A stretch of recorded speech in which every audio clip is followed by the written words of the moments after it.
Hello, everyone, and welcome back after, I hope, what was a wonderful spring break for everybody. Got a little R&R, got a little rest, got a little walk-in, little whatever we do, Easter egging and the rest of it. So we're delighted to be back, myself and Louisa, and we have a very special guest tonight for you, Steve O'Brien, who is one of my favorite people. I've decided, I haven't told him this, so I'm confessing this right now. But so tonight we're going to be talking about so many things, life journeys, what it takes, because everything is possible, and how to actually nurture that sense of who you are and get the most out of that. And we might even touch on cryptocurrencies, because we were chatting about this session, and we might talk about passive incomes and how to create that in your life, and goals and all these different things. So we're really excited about tonight, and I can't wait to see what Steve's going to share with us. And as always, if you have questions, you'll notice that on the panel there is a questions box where you can pop in any questions during the session, and we'll be opening to your questions towards the end anyway. So you're all very welcome, and I'm going to turn us over to the beautiful Louisa Keogh. Hello, everyone, and welcome again. I'm just going to echo everything Rebecca's just said. So Stephen is a busy bee. He's a musician, producer, and entrepreneur, so you can really take his word for it on how to get things done and find your personal brand. So yeah, I'm really excited about this talk. So Stephen, if you want to take it away. Cool. Thanks a million. That was a really nice introduction, and thank you for the very, very nice words, Rebecca. I feel very honoured to have heard them from you. So yeah, absolute pleasure to be back with everybody. Really nice to be, invited back for a second time. So absolutely pleasure, very, very pleasure to be here. And thanks a million. So I'm going to kind of kick off today and just a quick introduction. So my name is Stephen, as we kind of already learned. So I'm a producer, personal coach, and musician. And these are just kind of where you can find me on social media in terms of on TikTok, on YouTube, Spotify for music. So please feel free to connect with myself and have a chat, obviously on LinkedIn as well. Any tips that you need, any production tips or interview tips along the way, just give me a shout. I'm more than happy to help out. I know it feels coming out of college, especially from a production background, and going into the working world, which I'm sure a lot of you are kind of graduating this summer. So any tips and advice I can give you, just please feel free to connect. I love meeting new people. So yeah, very, very, very looking forward to chatting to some people, hopefully. So today I'm just going to give a kind of a brief overview of kind of the contents of what I'm going to discuss today. I guess the main focus of the presentation today is really just to kind of open, maybe your mindset to new trends that are happening in the working place now that you are leaving university and going into like really what is it, which I feel is like a new world, coming out of COVID as well, and on top of other technology advancements that are happening in the world. It's such a super exciting time for students coming out of university. Any young professionals like myself, really, who are, at this, I'm only kicking off in my career. I'm 32 years old, so I feel like I have a long career ahead of me. So I'm going to count myself as being young in that bracket.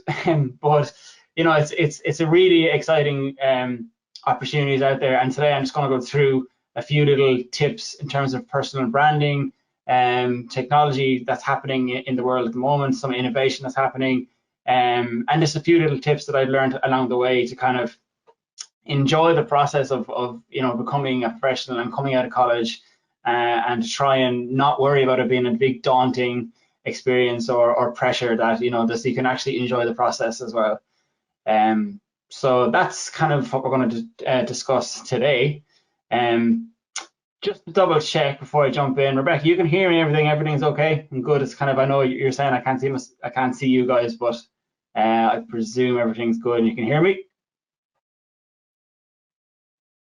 Yeah, we can hear you. Yeah, cool. Just wanted to double check before I kick on. Cool, brilliant. So I'm going to kick off today by saying that the world is 100% changing as we speak, and it's just such an exciting time. I genuinely think for any young professional and any young student that's coming out of university. I know that, like, you know, we were in COVID and there's a lot of economic downturn in terms of, you know, some industries have been hit super, super hard. You know, in terms of like the, you know, businesses such as pubs and restaurants and stuff where you need people to go in, and which is very tough. But there's also a lot of opportunity that's coming out of not just COVID, but technology improvements as well. So I guess I just wanted to kind of show, you know, on the screen here, like, you know, you can see a few, the top row here are like nearly considered old technology at this point, really.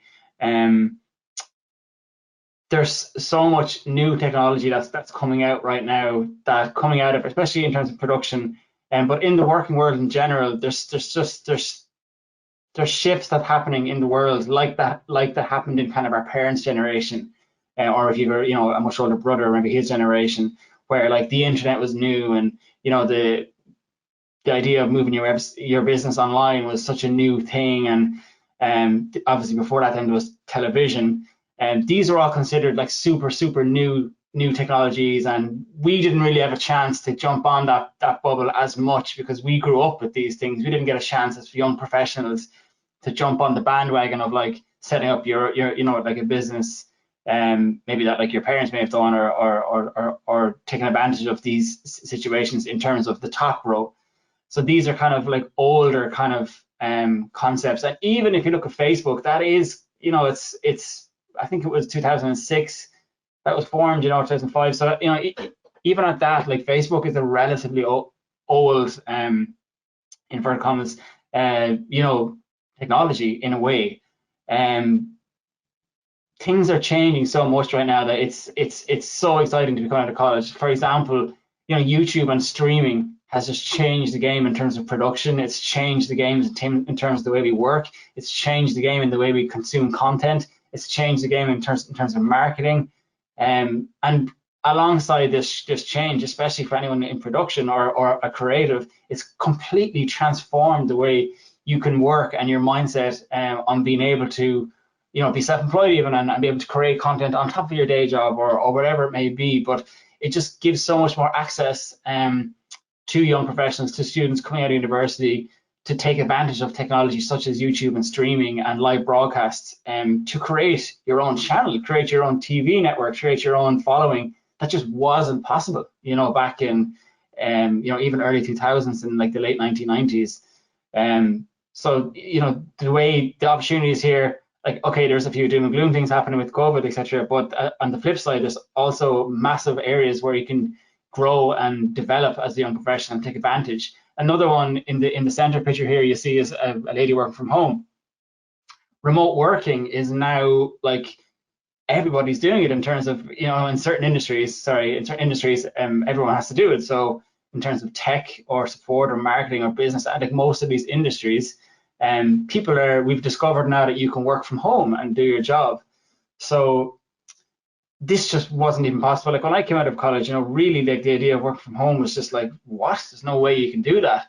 And now if you look at companies such as, you know, Spotify, if you just take Spotify, for example, and Facebook, they have now implemented policies to allow most people, I think Spotify have done all their employees to work from home, and Facebook, I think, are on the process of doing that too, and Google as well. And what does that mean? It means for students that like yourselves, it opens up opportunities for you to be able to maybe get, you know, jobs or internships or positions that you may not have been able to get before, because you have to be in that country or whatever, that you can apply for these positions remotely. For example, I really wanted to work for Spotify, and I wanted to go for a position a few years back, and I just wasn't really eligible for it because I wasn't in the country, so they didn't really want to pay relocation fees for me to go over there and work doing production, which is what I'm doing now. But the shift this year, in the last 14 months, has been now Spotify are looking to work remotely. The production teams are run remotely, you know, and it's the same inside where LinkedIn work as well, you know. So there's just massive opportunity here with a positive and open mindset to go out there and, you know, fish out countries or companies that you really follow and see if they do have options for remote working, if that's something you're interested in. You know, again, maybe in our parents' generation, this just was not an option really. Like, it's just not an option. but now it is. Obviously, the last picture then is a picture of a nice little Bitcoin. Blockchain technology is really, it's really nearly as big as I feel anyway, as the internet was back in, you know, early 1994 or 3. I'll touch on that later on, but you know, it's going to, I think, change the game in terms of how, you know, we work, how finance works, and how content creators can, you know, earn a living, especially musicians and artists, and as a store of value. So again, it's just a massive opportunity. You know, these are all just opportunities coming out of college that are new. They're relatively new opportunities, and a really good opportunity to be able to kind of take these on board and jump in and really understand and embrace them. You know, the most important thing is you embrace these new changes, because, you know, as Irish people can be sometimes, they're like, oh, I don't really understand that blockchain or Bitcoin, or I don't really think I can work from home, or I want to be in the office, or I'm not doing a YouTube channel, I can't people put myself on camera, like, you know, to kind of, if you can just kind of get the mindset of to embrace it, you know, and see, just put all your energy into embracing it and see where it can lead you. And, you know, you could be coming back to myself or Rebecca in a year as a creative or a producer, or a, you know, if you're in the editing world or post-production or production world in terms of camera equipment, you could have your own channel in another year making content and self-employed, you know, earning revenue, earning streams, earning sponsorships, partnerships from YouTube, you know, as a live broadcast person. So, you know, it's just such an exciting opportunities for everybody. So I just want to kind of start off with that, you know, the world isn't all doom and gloom at all. From COVID, you know, the world has changed in some negative ways, but in a lot of positive ways too. And it's opening up a lot of barriers of entry that were extremely high before that are now lowered because of the way the world has changed and the way companies realize, oh, we don't need to have everybody in the office all the time. We can outsource stuff. So that's just where I'm going to kick off. So personal branding really for me is a really good way of kind of building up a lot of character and personality around yourself. The definition here I pulled from personal branding is it's the process of developing a mark that is created around your name and or your career. So you use this mark to express and communicate your skills, personalities, and values. That's kind of a more definitive, you know, textbook way of explaining it. Personal branding for me is this, but in a simpler version, it's when people think of X, they think of you. So how does that help you in terms of, you know, getting yourself out of college? Well, basically, if you've studied a specific niche, whether it be production, whether it be finance, whether it be you're a doctor, whether it be engineering, you can use and build content around this and start putting this up on social media, on social media platforms, to build a brand around yourself. What that means basically is that it puts you, when you start demonstrating your skills, demonstrating, you know, your values, of your values as a person, demonstrate your knowledge in your professional area, you know, you're building up this personal brand around yourself to basically take control back of your life, really, to be really honest, in terms of, instead of you going for jobs, it's nearly turns the other way around, because recruiters will find you on places like LinkedIn if you're putting out content, if your personal branding is strong and they see that, like, you could potentially be a massive asset, and it just puts you in this whole different perspective and different, you know, environment to excel. I'm going to touch on a few aspects in a little bit of, not too much detail, but just a little bit of detail in terms of how to kind of, you know, get your personal branding kind of off the ground if this is a new term. And look, I know there's creatives on, you know, in the college, and I'm a creative, I'm a musician, and I know that, like, personal branding sounds like a business sort of savvy, like, it's too businessy, and it's more, you know, I'm all about the art and stuff, which I totally get, being an artist and musician myself. But you have to remember that the business people are totally are embracing learning the technology and the production and the artistic side of stuff. The way marketing has gone, there's business people now in small businesses that are using Photoshop, that are using video editing, that are maybe making jingles in their spare time, and they're using it. They're embracing it the other way around. So, you know, as a creative, as a, you know, someone who's passionate about art or music or whatever your niche may be, if that is a niche for you, you need to also be, you know, really business and business savvy and smart, and get a good personal branding so that you can, you know, balance it out, so that you also have some business knowledge as well to be able to make, you know, your art or whatever you're making, to make sure that it's like you get the value and you get rewarded for what the effort and work you've put into it. It's so important, you know, and this really comes from having a strong personal branding. So I'm just going to flick on. So these are kind of 4 elements of building brand that you can do in terms, like, this is just general kind of building brand, whether it's a company or a person, but, you know, I'm focusing here on your personal branding. So I'm just going to move my little mouse out of the way here.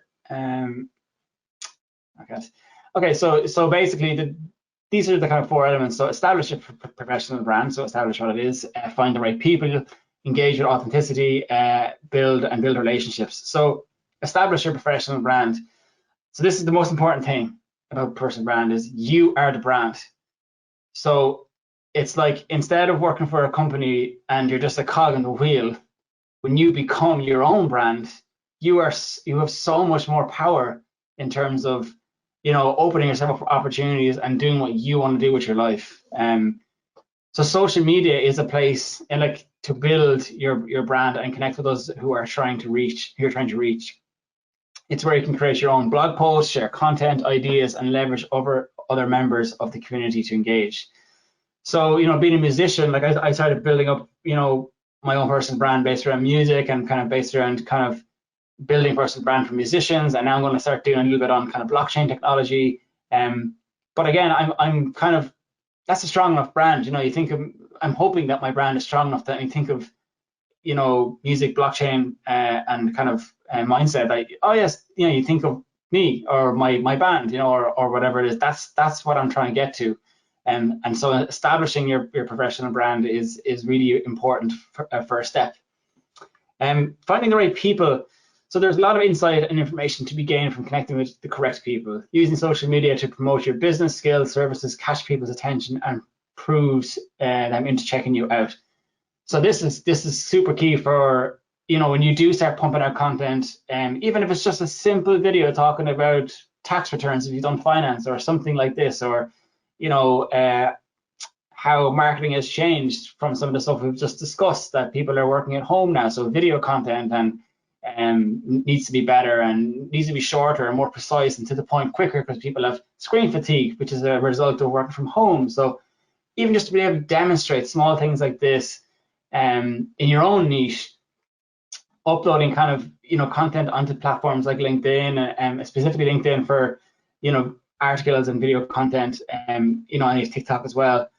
This is going to connect you with people that are going to help you in your life. They're going to connect you with recruiters, and they're going to find you, because recruiters wants to find people. You know, that's what their job is, to find people, and they get scored and marked on finding people, and they have targets per month, some of them. So you will find the right people will nearly find you when you start building your personal brand and kind of putting your information out into the public. Engaging with authenticity. So one of the most important aspects of any social media platform is to engage with your audience. This is where you add value to your connections and clients and give 100% customer satisfaction, stand out in the market by your expertise and authenticity. So, you know, it sounds kind of long, but basically what that means is, when you add value, if you're starting to think, okay, how am I going to do my professional brand? Really, okay, this is what I want to focus on. I'm going to start posting here, which is number 2. Number 3 is, how can you add value? If you can add value to somebody, i.e., teach somebody something or educate somebody on something, this is you're gonna engage with people on such an authentic level that you're really going to connect with people out there, and they're going to want to be around you. They're going to want to hire you. They're going to want to learn from you, and they're just going to want to be like in your world, you know. So that, how to be like, to help be authentic is to add value to somebody, because people really appreciate when you're adding value to them. Most of the videos I watch on YouTube are how-to videos, to be honest, and those ones I subscribe to are the ones that add value in my life, and they're educational videos or kind of, you know, whatever they may be. They're the ones that I connect with the most and I follow on TikTok and on Instagram, on other platforms, and that I really feel like, yeah, that person's like me, because they are like me, and I'm there because they're adding value to my life. If you can add value to someone's life, it really impacts people in a way you can't imagine. And I even see it myself with trying to help people with doing the personal branding stuff. And I can see the difference between how much people appreciate that towards the feedback I may or may not get on my own music, you know. And that's just the reality of it. Is if you can give value, it just means a lot. And building relationships then is the last point. So you can never have enough context. You know, some professionals in the market believe that they have enough professional context and don't need any more. By building relationships through social media or in person, when we get back to in person, by the way, it can provide social proof to recommendations along with more clients and opportunities. So yeah, look, I mean, you know, I love meeting new people. That's why I say, please connect with me afterwards. I love building relationships with like-minded people.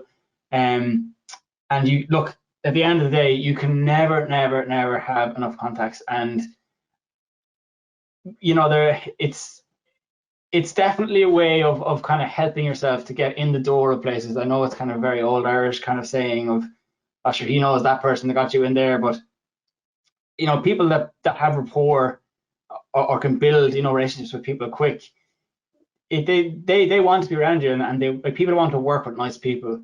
So building relationships, and you know, through your video content, through posts, it doesn't have to be video, you know, through your professional branding and your social media, will build relationships, and these relationships can open doors for opportunities for jobs, etc., etc. And so the last little piece on personal branding is, these are just some of the direct benefits of building your personal brand in your life and your career. You know, if you're still not kind of sold on the personal branding, like, oh, I don't want to do that, like that's not me, that's, you know, I feel weird doing that or whatever. If you think bigger picture, these are, I can tell you from doing this myself and put myself out there and doing these kind of talks and standing on the stage and playing music, and you know, I've been lucky enough to meet some amazing people in my job in LinkedIn, and I'm constantly pushing myself forward to do more things and work to build my own professional branding inside even LinkedIn. You know, these are byproducts. So from pushing yourself, you know, whether to speak on screen, to make a video, to make a post, your confidence as a byproduct goes through the roof, you know. When you start doing that now, especially if you're fresh out of college, by the time you get into a company or you get into a job and you do have to do a presentation or you do have to present or speak, you know, in a public situation, it'll be no problem for you. You actually embrace it. You'll be looking forward to, and all your teammates are like freaking out about, like, oh, I can't do that, or you know, it's building your personal brand. As you build up all these skill sets, you get more confident. Jobs and you know, opening yourself up for jobs as well are a massive side effect of, you know, a benefit of building a personal brand. So again, when you if you step into an interview room or on an interview Zoom call these days, and you don't have any sort of personal branding at all, you're kind of just another person with a degree, like, to be really honest.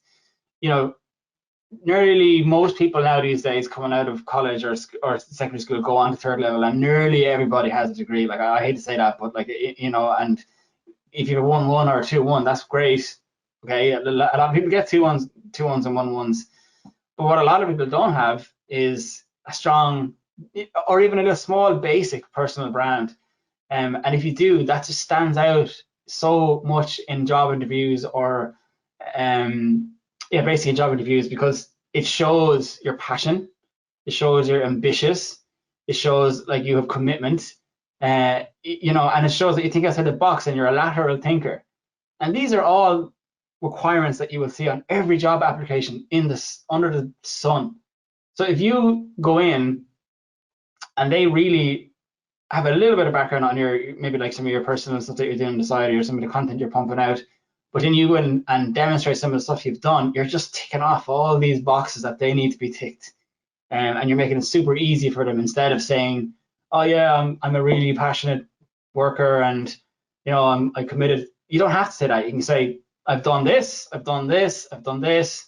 And when you get excited about explaining, like, when you start making content or pushing out information on your niche area, the tools you use, like Photoshop, if you're not using Photoshop, and video editing, and how to market, and all these byproducts, again, of even inside of doing your personal brand, it'll come across super well in the job interview, and you'll just be such a stronger candidate, because like they will see the drive and the ability to be able to be flexible and learn new skills as well outside of your niche, or your college degree, if it's not in production.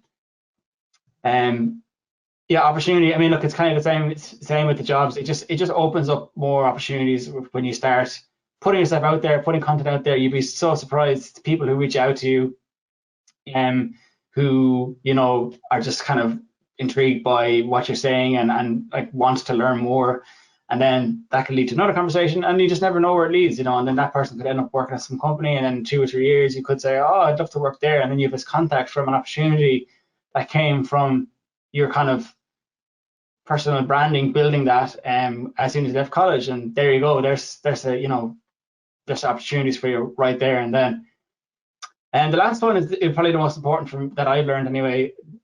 Well, I suppose they're all nearly equally as important, but the stepping stone and vision you get when you start, changing your mindset on, like, I have a qualification and I'm going to do this job and that's it.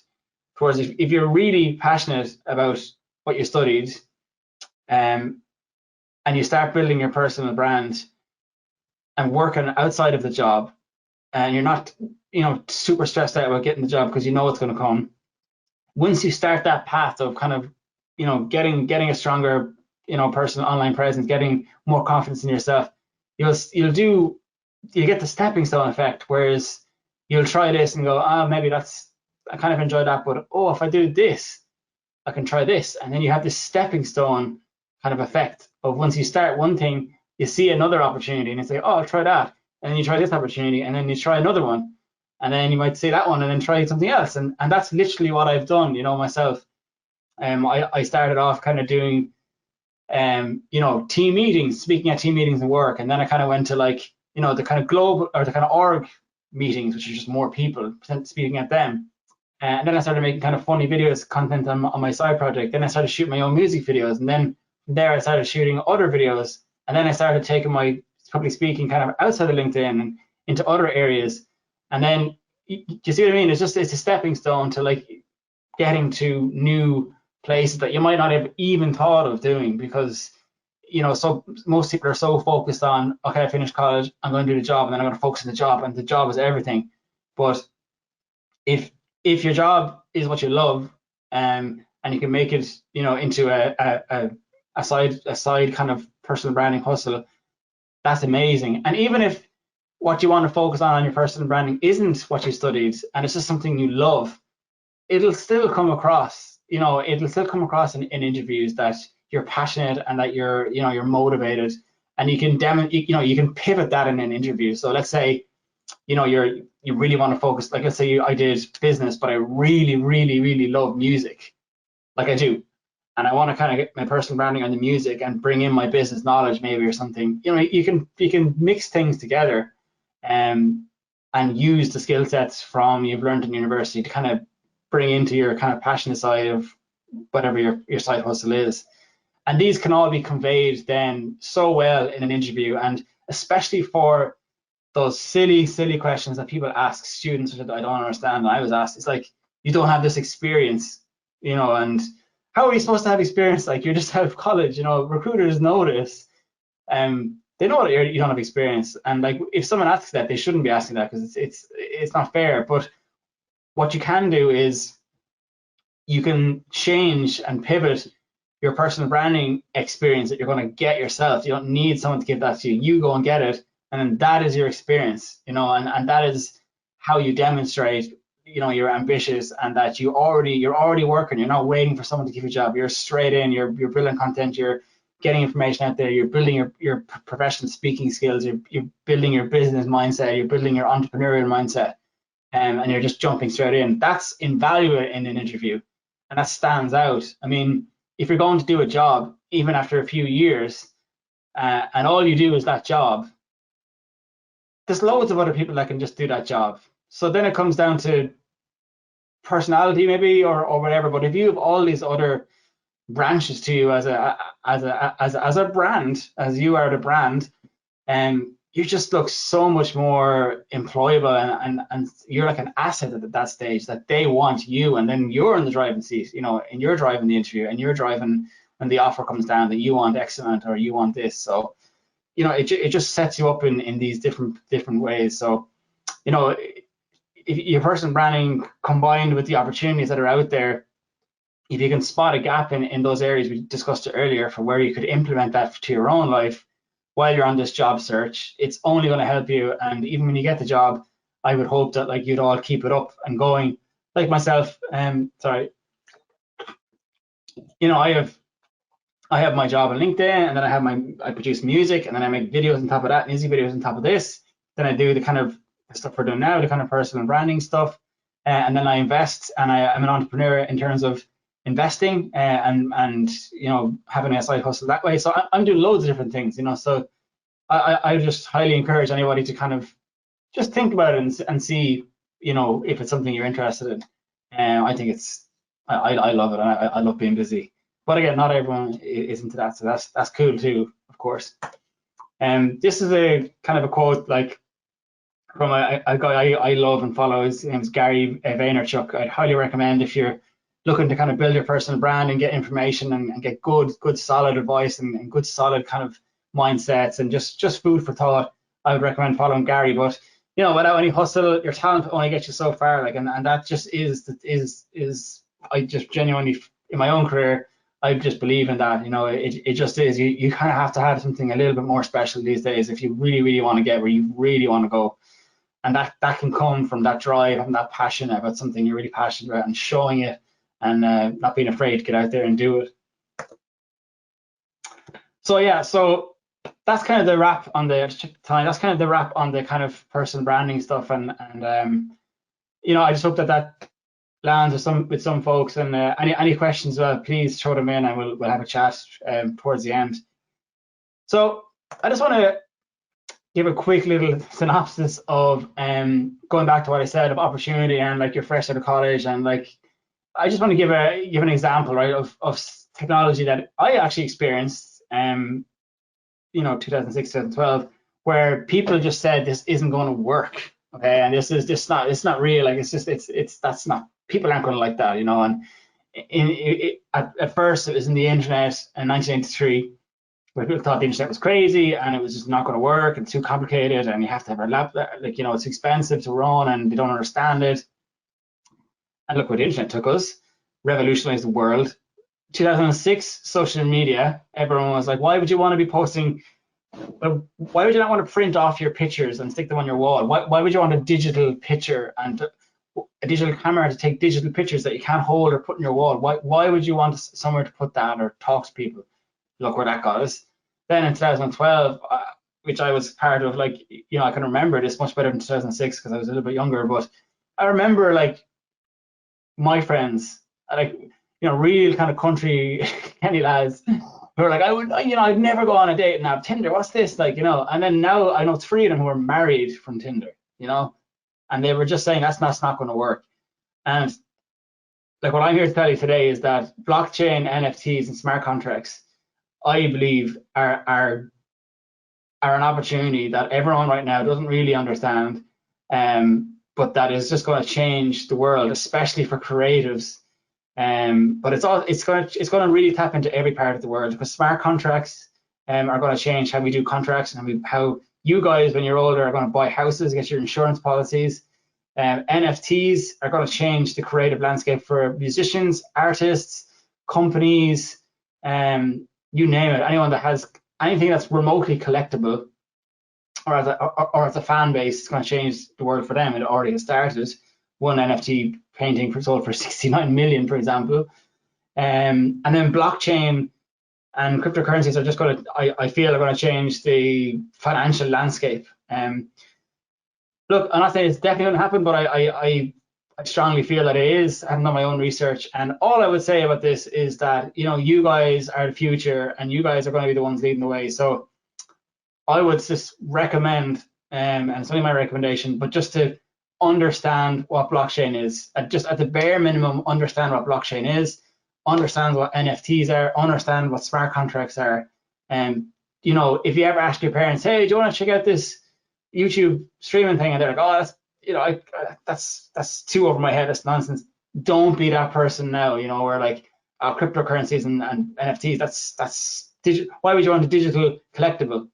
What did they say in 2006? Why would you want a digital picture instead of a real picture? It's just, I just would highly recommend to at least understand. I'm not saying go out and invest in cryptocurrencies or anything like that, but at least understand what blockchain is, understand how inflation is affecting the world, and just, you know, get your knowledge, a basic level of knowledge on smart chains, blockchain, NFTs, and smart contracts, just so you can make up your own mind. I don't want to jump into too much more detail on that, but that's just my overview on kind of the way the world is going. And there is just so much opportunity right now, and I feel that all the social media platforms are all going to be on blockchain and going to be decentralized in the next few years, which again is going to flip the internet on its head. And so definitely I would just recommend, you know, any student understanding blockchain from the get-go and not get left behind, like kind of some people did in the internet and some people did in social media. And just to prove my point, here's a video on people when the internet first came out. It's a short clip. Hopefully you can hear it. It'll probably get a bit laggy as you watch it. But this was the reaction when people said the internet was, when people started using the internet when it first came out. So hopefully this works. So look, I just cut short there, but the conversations that you just heard are the exact same conversations that people are saying right now about blockchain, and about cryptocurrencies and NFTs and all this. They are the exact same, okay? Trust me, just take an interest in it and at least understand it. You know, I just, you know, I like, it was such an amazing opportunity right now to kind of be early adopters of this and understand how it works. And as I said, like you guys are going to be, you know, our doctors, our producers, our engineers, our musicians, our, you know, in a few years you're going to be the ones running the place. So, you know, this is a chance to get in early and be the first.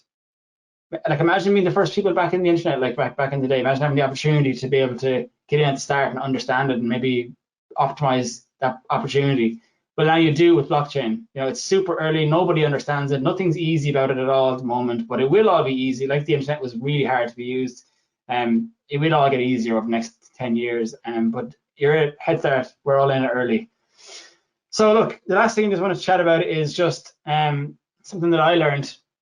And I really learned this from the gym, actually, to be honest. But just to enjoy the process of getting better. Like, I know you guys are probably straight out of university, or you're coming straight out of college, and you might be stressed about getting jobs, you might be stressed about getting interviews and stuff. I know how that feels, and I totally get it. But look, if you have to work a part-time job that you're not really too keen on, like I worked, you know, in a bar, working really late nights, and I worked after that then in a supermarket. That wasn't my goal. That's not why I went to. It's not what I studied in university or college. But you know, on the side that I was playing music, so I was still enjoying the process. And like, I would just kind of say the same to everybody. Like, you know, if you are worried about getting a job and you're stressed, you can't find one, just get something, and then just your personal brand. Then just focus on that, and then you can put videos with an iPhone. You can get down editing softwares, you can look up content, you can educate yourself, and start building a personal brand. So when the opportunity does pop up, which it will, you're ready for it. So, you know, pick something you love, set achievable goals, and just enjoy the process of getting better, and just be patient. I mean, it took me a long time after I got out of college to kind of really get the job I wanted. It took nearly a year and a half, to be honest. But in that year and a half, I had so much time to think. And then so then when the opportunity came up for what I really wanted to do, I was in a good place to make the decision that this was exactly what I wanted.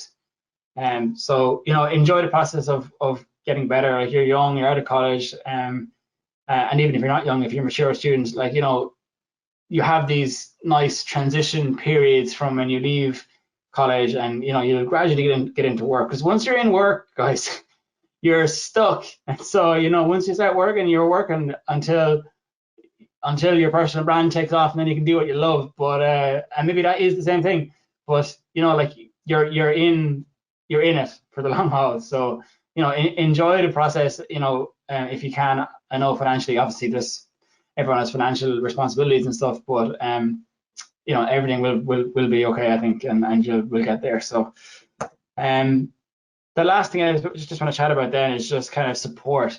So the most important thing is, if you do have a goal, right, that's kind of might sound to the average Joe so unachievable. Like, as a musician, I was like, I wanted to play the Olympia Theatre, and I wanted to do this gig, and you know, and a lot of people are like, yeah, you're not, that's crazy. Like, you're not that big of a band yet to do that, or whatever it may be, or like, you've never done public speaking before, so like, who want to listen to you, or whatever it may be, or you're not going to get that job on LinkedIn. You have to have this experience. Like, I've heard all that, like, and I've ticked all my boxes. I've done everything I wanted to achieve so far.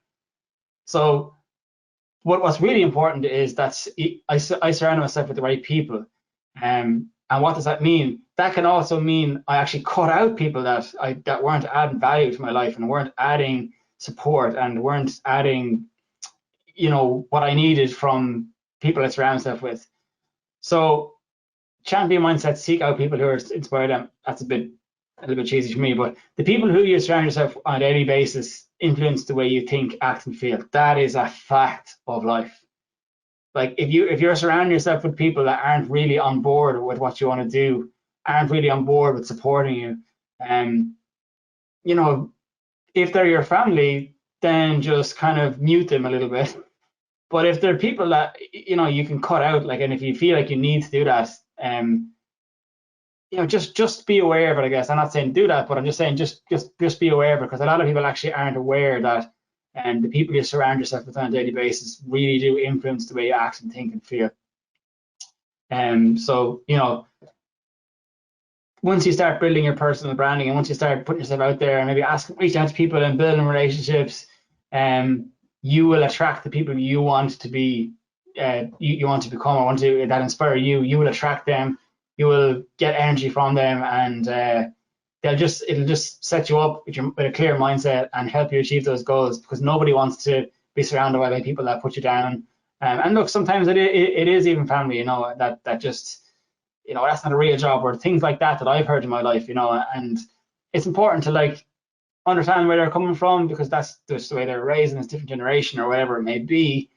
But they're different to you, and you don't need to listen to them, you know. And you can do your own thing. You can do what you want to do, and make sure that you're surrounding yourself with like-minded people, you know. And when you do that, doors open, your mindset changes, you have more energy, and you just feel better. People who don't think the same as you, or not that don't think the same as you, sorry, if that disagree with your kind of path, or don't support you, or give you negative energy, and they'll just drain your energy, and they'll stop you from reaching your potential. So yeah, that's just my wrap up thoughts on that. And yeah, that's pretty much it, guys. I hope that was of value. I'm going to stop sharing my screen now. Absolutely. That was very much of value, Steve. That was gorgeous. Thank you. I learned a lot, and we have a couple questions in to kind of kick off our discussion. Yeah. So I have one here from Roisin, and it's specifically about blockchain. Is blockchain sustainable both economically and environmentally? Yeah, that's a really good question. Economically, it's absolutely proving at the moment to be very sustainable. Bitcoin has surpassed Microsoft in terms of asset value in less than, I think, a third of the time it's taken. I think Microsoft, it took 44 years to reach 1 trillion market cap as a resource. Bitcoin's done it in 12 years. So that's just insane. As it's the biggest store of value. It's the most successful asset as a store of value in the history of assets. So I hope that answers that part. Yeah, I'm wondering, because see, this is old school me. Previously, we were working on sort of the gold standard.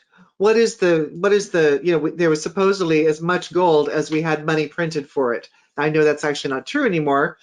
So what is the standard that blockchain, that Bitcoin, that these virtual currencies work under? Is there something, is there an asset that they're built upon, or is it? Yeah, it's a really good question. So yeah, so there absolutely is. So there's different use cases. So Bitcoin is specifically a store of value. It's really like digital gold. It doesn't really, it's not like it doesn't do anything really, except for it's a store of value. It's a limited, scarce resource that there's only X amount in the world. It's only ever going to be X amount in the world. It's not a commodity like gold. A commodity is a resource of the planet. Like, it's not a commodity, it's a scarcity. So it's the most scarce sort of store of value on the planet. And then other cryptocurrencies then are a little bit different. Like they do have that store of value, kind of like stocks do, as in terms of the value of the asset goes up, as more people invest into it, as the tools grow. But most other cryptocurrencies, they have the currency, the coin itself, but under the coin there actually is a company or a use case for a product.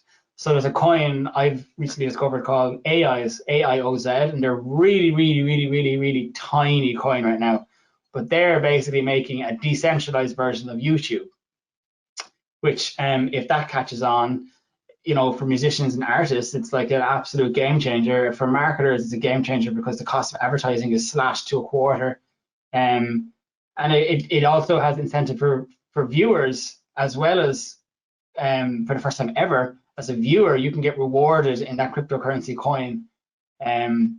So it's just a game changer, I guess. I see you talking, Rebecca, but I can't hear you. I don't know, can you hear me, Louisa? Yeah, I can hear you, but I don't know if it's my internet, but everything's moving really slowly. I can hear you fine, but I don't know what's going on with my internet. Okay, I think we lost Rebecca's audio. Oh my God, the crypto. Oh, there we go. Yeah, I can hear you again.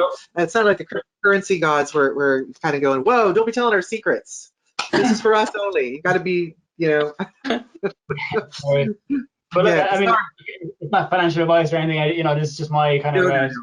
No, absolutely not. We're not saying, God, don't do that. I had another question here. You mentioned Spotify, and that there was a job that you wanted in Spotify. Where would you hear about, companies like that they were hiring, or there were opportunities? Where do you follow that information? That's a really good question. So on LinkedIn, you have the opportunity to follow any company. So every single opportunity I've ever had since 2017, probably 16, has all come through LinkedIn. I don't even know where to look for a job outside of LinkedIn, to be honest. That came from following Spotify, setting up my notifications, and then adding my keywords to the notifications on the job search, all done on the page, on the profile, on Spotify. So basically, when they listed that job, I had set up notifications for Spotify. I think it was under IT engineering was the main category. Then the subcategory was production or AV. And then I got an email like, zing, Spotify have listed this job, and I went on and applied for it. Wow. But okay. Also checking. I checked like daily, my top, when I was in a mindset to move positions and move companies and look for opportunities, I was checking it like more than I checked my Instagram feed, like of what my friends were feeding their dog. Like, you know what I mean? I use all that energy and put it into LinkedIn, like. Yeah, okay. Because I mean, just to remind everybody, Stephen, there's a great talk that Stephen did for us during the prep for the virtual careers fair that is all about LinkedIn. So that is available. You can check out our website, or our website is coming soon. Should be up and going, I hope, in May. And maybe April, probably May though at this point. But if Louisa manages all of our social media, and I know that talk is available there, the link to it, so we might repost that, because I think a lot of people might, I find with our creatives, and you kind of touched on this, Steve, LinkedIn, it's sort of has that kind of corporate, you know, vibe for a lot of our creative folks, and I get that too. And I've you know, we've had some animated discussions about that. One of our grad panels, there was a real discussion about that. We had some business folks and we had some other folks that are from different disciplines, and business folks were all about LinkedIn, but the creatives were kind of going, no, it's all word of mouth. But I think if the pandemic has shown us anything, it's that, you know, we have to be open to all different kinds of ways. We can't just say, okay, this is the one way to do it. We can only teach in person. We can only deliver information like this. No, we have to be able to pivot and be able to look at other ways. So I would encourage I would encourage creatives to really stick your toe in and get swimming in that water, because it does help. Because as Stephen mentioned, you know, a lot of the business guys and dolls are embracing the technology aspect of what it means to make film and to create content, and they may have a different way of going about it, and but you know, they're doing it, so we have to be on the same platforms to say, okay, look at what I'm doing to some extent. So that was another question we got through is where is it there? Yeah. So what kind of content would you put that kind of content like videos and such out on LinkedIn? Yeah, absolutely. Uploading videos, but natively though, not uploading YouTube links, or not uploading any third-party links. It needs to be uploaded as an MP4 natively onto the platform. Otherwise, Okay. you're not going to get the algorithms pushing your content to your posts, your feeds. Yeah, so videos. You're not going to get what? I missed that part. You're not going to get the algorithm like optimizing pushing your. Yeah, because it'll detect the third-party link, and it's the same with Facebook. If you use YouTube links on Facebook, it's nowhere near as much as it reaches if you upload natively to Facebook. You know, the video up natively into it. Okay. Yeah. That's good to know. Yeah. I've tested lots of sponsored ads on this. Trust me, on my music. So I've tried and tested both, and I've seen the difference. Yeah. So basically, video. There's options to post articles. Articles are great too because they can live on your profile. So can your videos. You can actually upload videos to your profiles too. I think they actually need to be YouTube links on the profile because the profile itself doesn't have the functionality. But yeah, so video content, pictures are great as well with the story. What's the other one I said? The articles. Yeah, they're the main three, and then just your general post and stories as well. But stories are relatively new on LinkedIn. But yeah. So is that the platform you would build that you would use to build your personal brand? It depends really. Like I think TikTok is unbelievable reach in terms of as a tool. It's unbelievable in terms of like you could edit the entire video on TikTok. The video editing optimized for video on TikTok is unreal. Like the effects you can do. Really? It blows my mind. There's just kids like making really funny videos, and like the production quality is really good because they're just using the inbuilt app, you know what I mean? And they're making them in like 20 minutes. And so it depends really. Like TikTok has a different kind of reach, as you said, and it's a little bit of a different platform compared to LinkedIn. Is a little bit, the tone is a little bit different, and like it should be. You don't want to turn LinkedIn into Facebook or have all this noise on LinkedIn you don't want. You have that every other place. So that's good, and that's why you should use it to your benefit. And in terms of as well, any kind of creatives who are kind of thinking, LinkedIn's not my thing, or it's not really the right vibe for my art. Well, most other creators probably feel the same way, because I understand that as a creative myself that I didn't want to get my foot in the business, but that's a huge opportunity. That means there's way less noise on that individual area. Like there's loads of noise with marketing, with business and like engineering and medical stuff and cryptocurrency, but there's not much about creative stuff and arts and kind of that kind of area. So that's a massive area to expose. People will see that like, oh, that's different to the usual post I see on about CNN or NASA or something. Right. Okay. So you stand out in that crowd because you have a different kind of offering. Interesting. Absolutely, yeah, you would totally stand out, and it's the algorithms.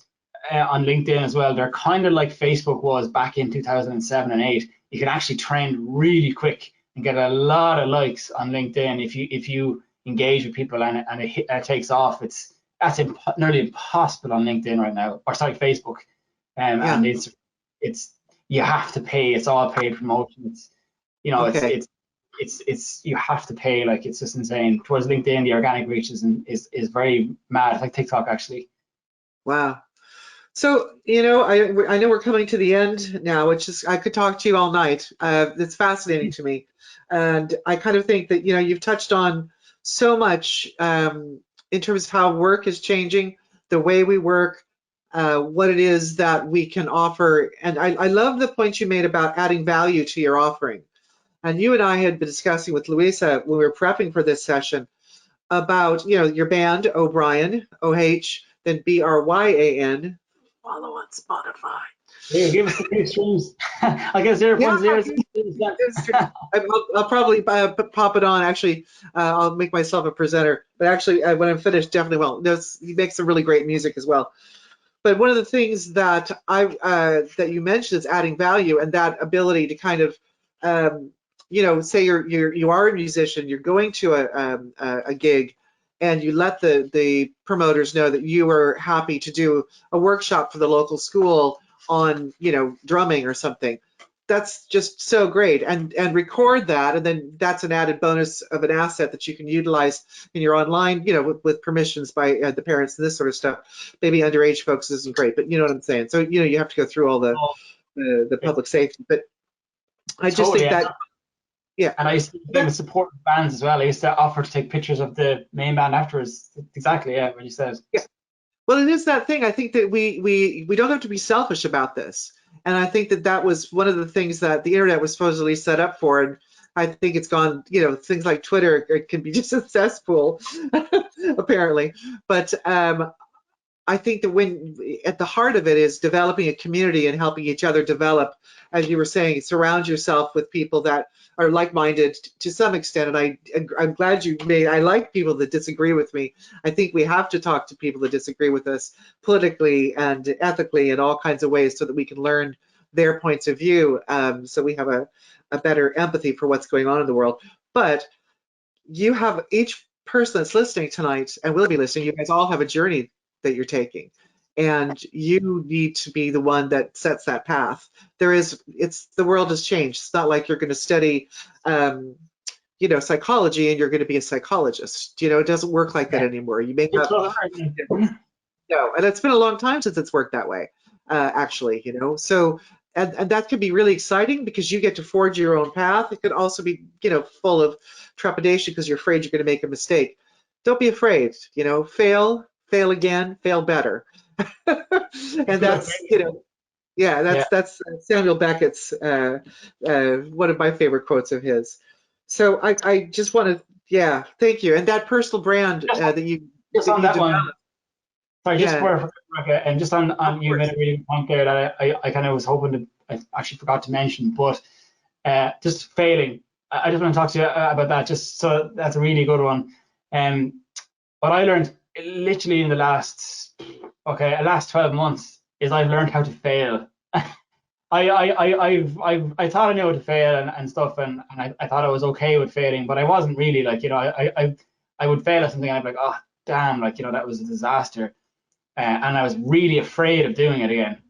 But now, when you get good at failing, you don't care about failing. Failing isn't an option. It's learning. Like, I never fail. I learn. I know that sounds cheesy. Like, I know that's what Conor McGregor says. He never loses. He learns. I don't hate him, but like, genuinely, if you can fail enough that, like, you don't care anymore, you are literally indestructible, and you'll never have any worry about doing anything you want to do. Like, and I definitely feel that. Like, I'm not just small stuff. I'm not talking about changing the world right now, but public speaking, standing in front of a video camera, small steps, achievable steps here. Like, getting in shape, getting healthier, eating cleaner, whatever it is, getting promoted, moving out, whatever it is.